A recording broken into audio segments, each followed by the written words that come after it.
Welcome to the Dinosaur Review for Kids podcast, a show all about reviewing dinosaurs on a scale of 1 to 10 fossils before only the elite terrible lizards make it into the prehistoric cage match.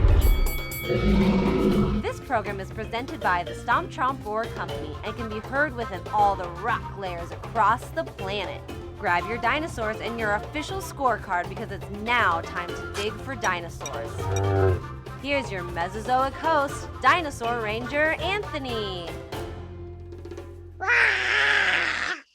Blue 42! Blue 42! Omaha! Junior Dinosaur Rangers, are you ready? Because it's time to throw the bones for today's slobber knocker of a review. This is your host and your football coach, Dinosaur Ranger Anthony, and today we're taking the Dinosaur Review for Kids podcast onto the football field for another exciting episode. But before we start the play clock, do you guys have a favorite football team?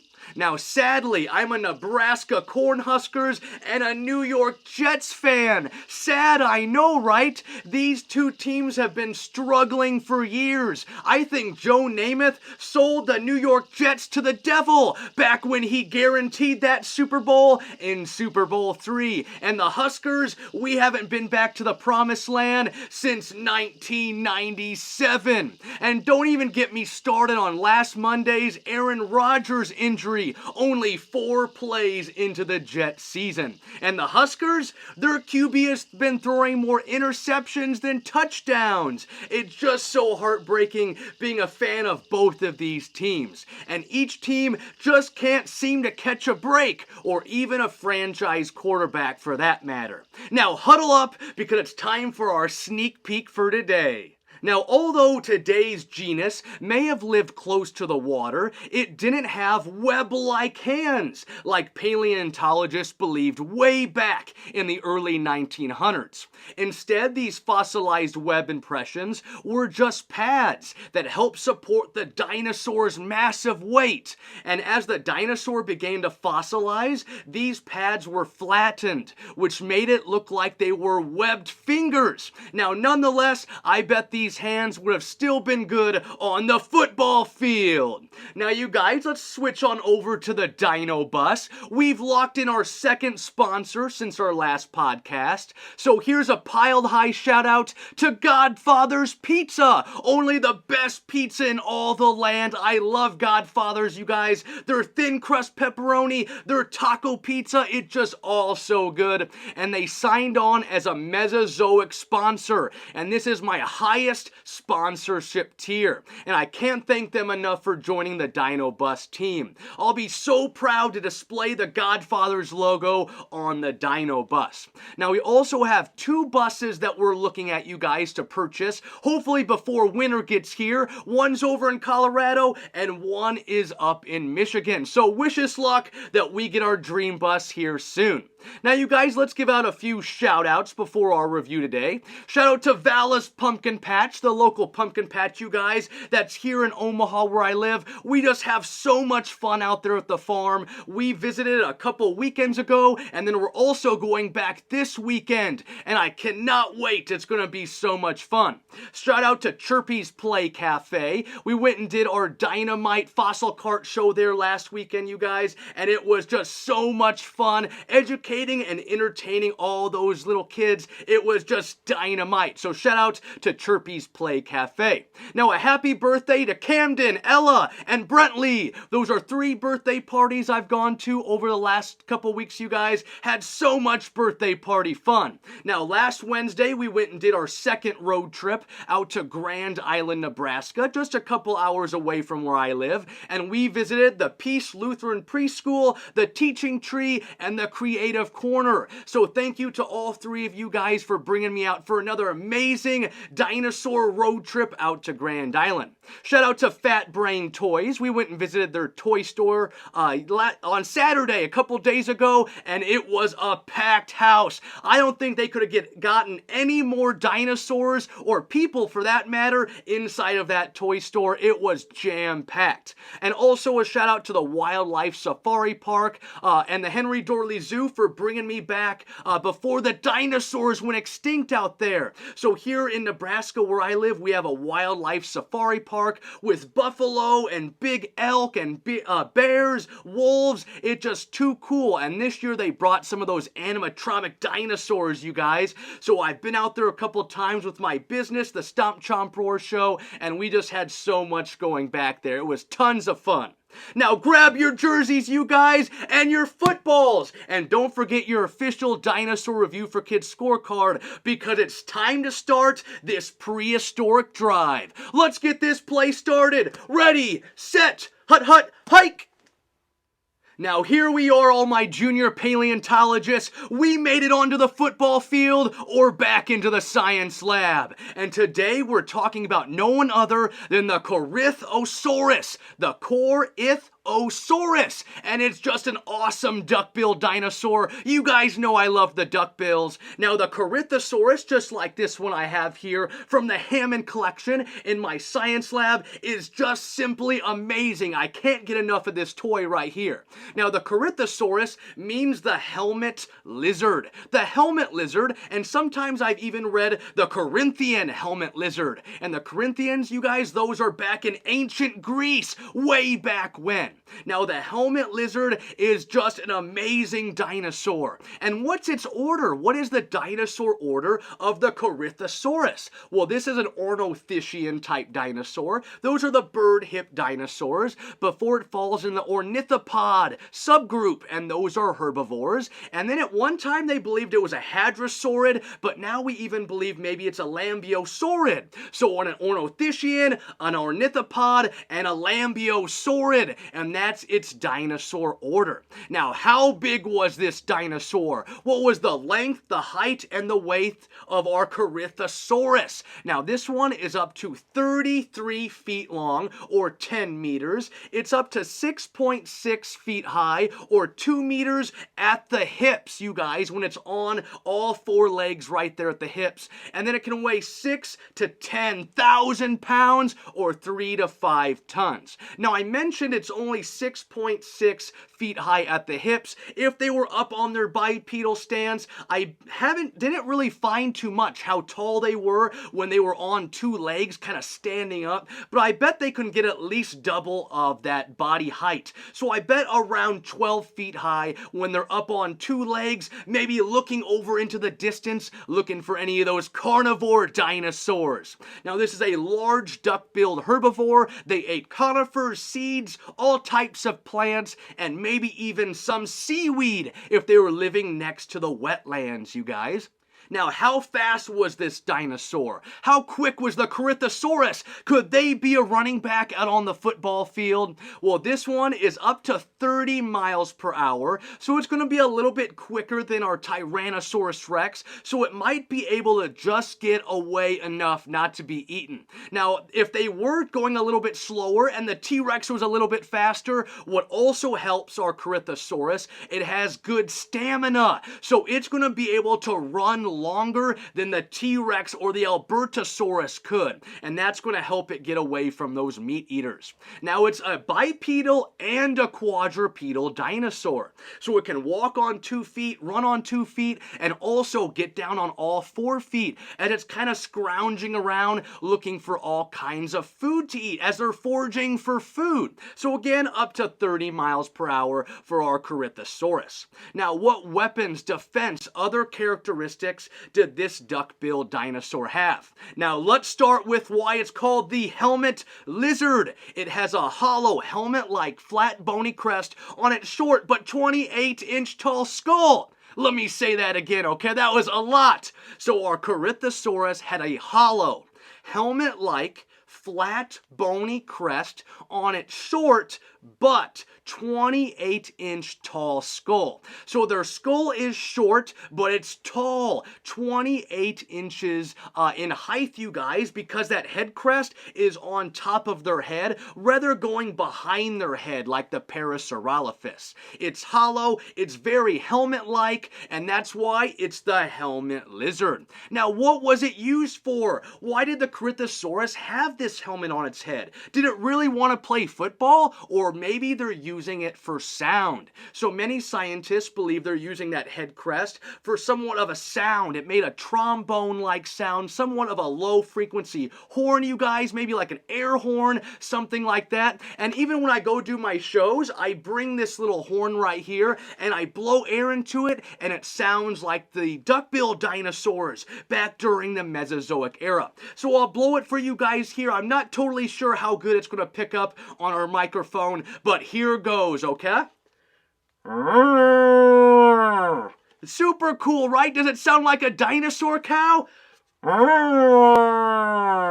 So very neat. I wasn't able to pull it all the way out, you guys, because I'm stuck down here in the studio, but that is a little bit of what our duck-billed dinosaurs would have sounded like as they were talking to each other. Maybe the leader is warning them a T-Rex, an Albertosaurus is coming. It's time to run, or maybe it's just time to walk to the watering hole after a long day of eating all kinds of plants. And I think it sounds somewhat of like a prehistoric cow. Would you guys try to eat a dinosaur? I think I'd have a dinosaur burger, especially if we're watching football. Now, you guys, their nasal passages and their crest chambers that went up there, it was hollow. So the crest is hollow, but they have all these nasal passages that are going up into the crest. So as they're blowing air, you guys, they believe that the air is going up through those chambers of the crest and giving it somewhat of that foghorn-like noise, that trombone-like noise as it's going through those crest chambers. Now, scientists also believe that head crest could have been used for display, maybe mating a little bit, maybe it had cool colors on them. They could tell each other apart between their friends and family members. It could attract a mate, all types of things. Now, they've also done CT scans on the inner ear of our Corythosaurus, and they believe that it could hear low-frequency sounds. They had a reptilian-like eardrum, and it would have gave them stellar hearing.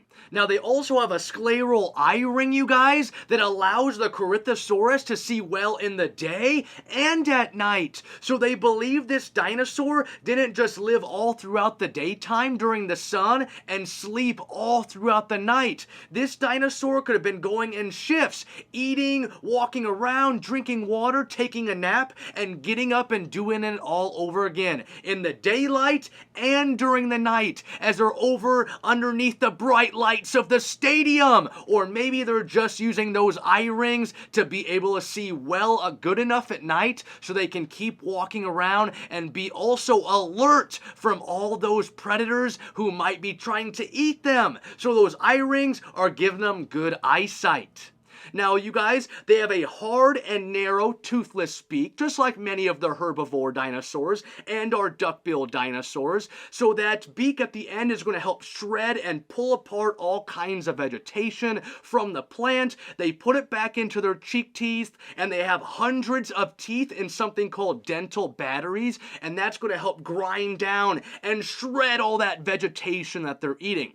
Now, our Corythosaurus has a bulky body, just like the rest of the duck-billed dinosaurs. They have scaly skin, so somewhat of pebbly-like scaly skin. They have 3 toes on each foot, 4 fingers on each hand, and remember, they don't have those webbed fingers like paleontologists believed at one time. And our Corythosaurus lived in a herd system, so that is going to help them a lot when it comes to protecting the herd from a T-Rex or an Albertosaurus. Now, you guys, where did this dinosaur live, and how long did the Corythosaurus genus live back during the Mesozoic era? So this dinosaur is coming in at 76 to 74 million years ago during the late Cretaceous period. It's found here in North America, in Alberta, Canada, and in Montana in the United States. It would have lived in woodland forests and somewhat of maybe some wetlands.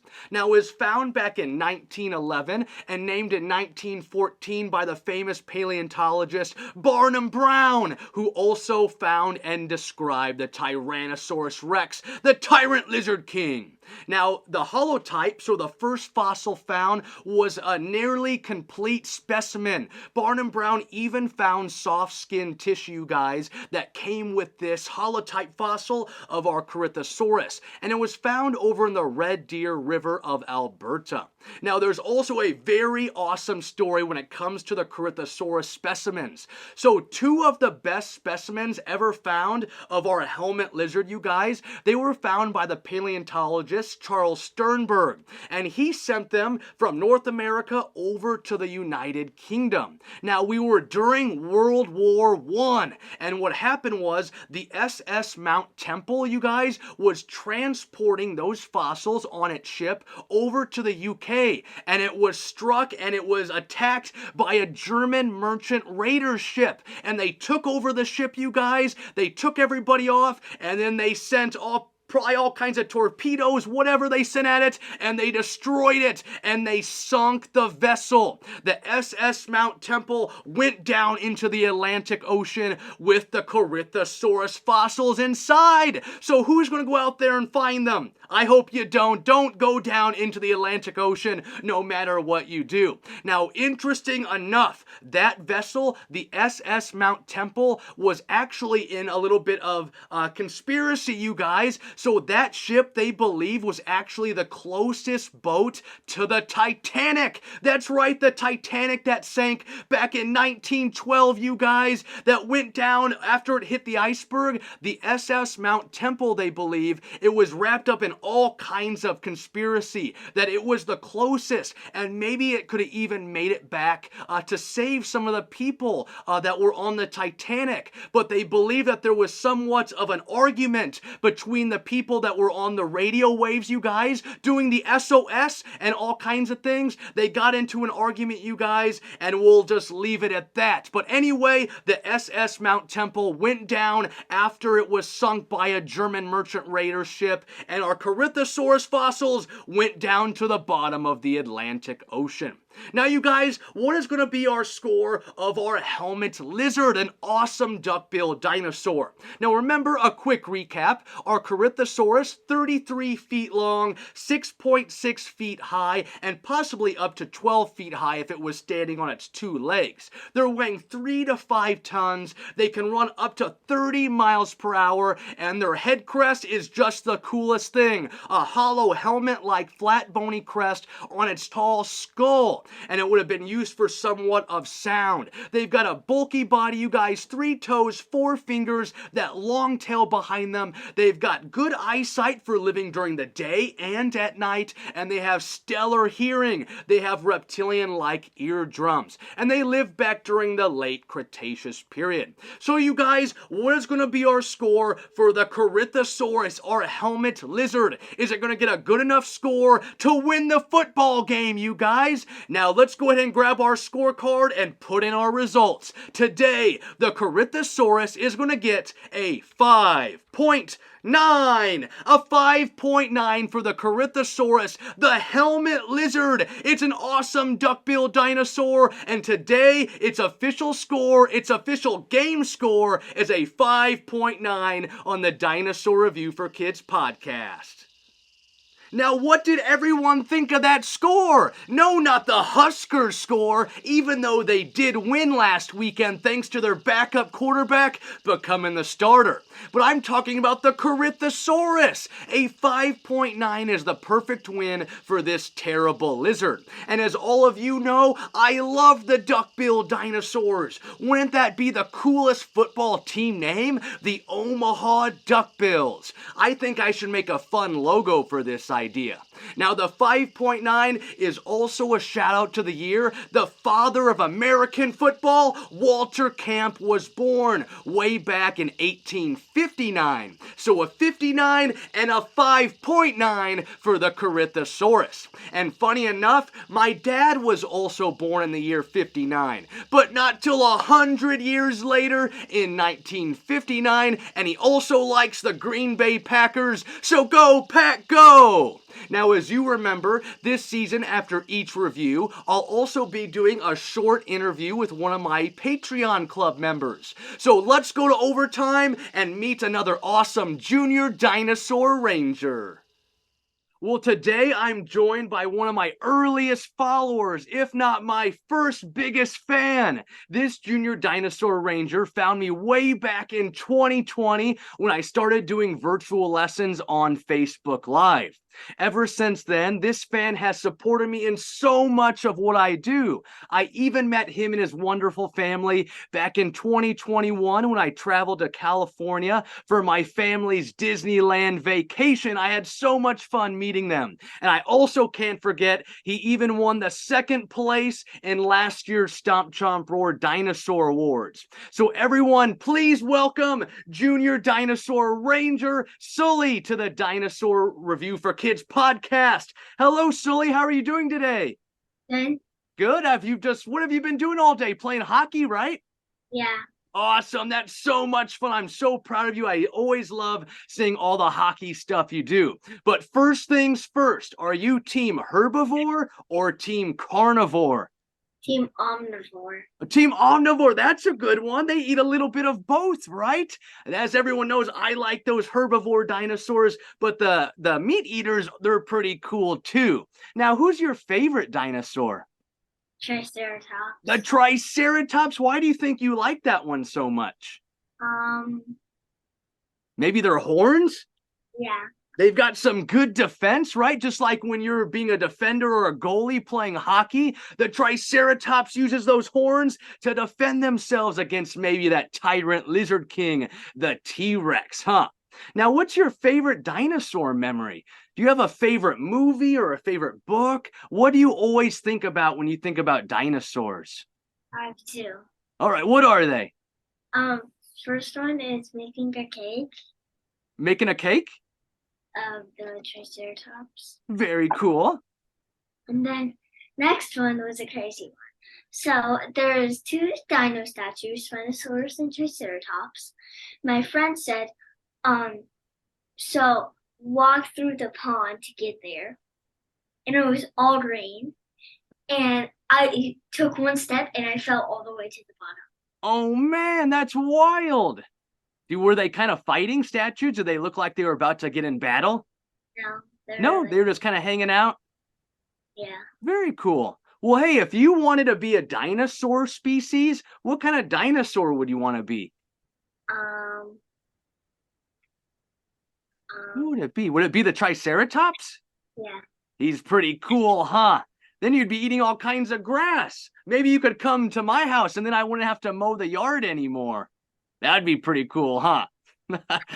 But that's super cool. Now, today's review, we are talking about this one, the Corythosaurus, which means the helmet lizard. And me and you, we both love sports, so I knew you had to be on today's interview.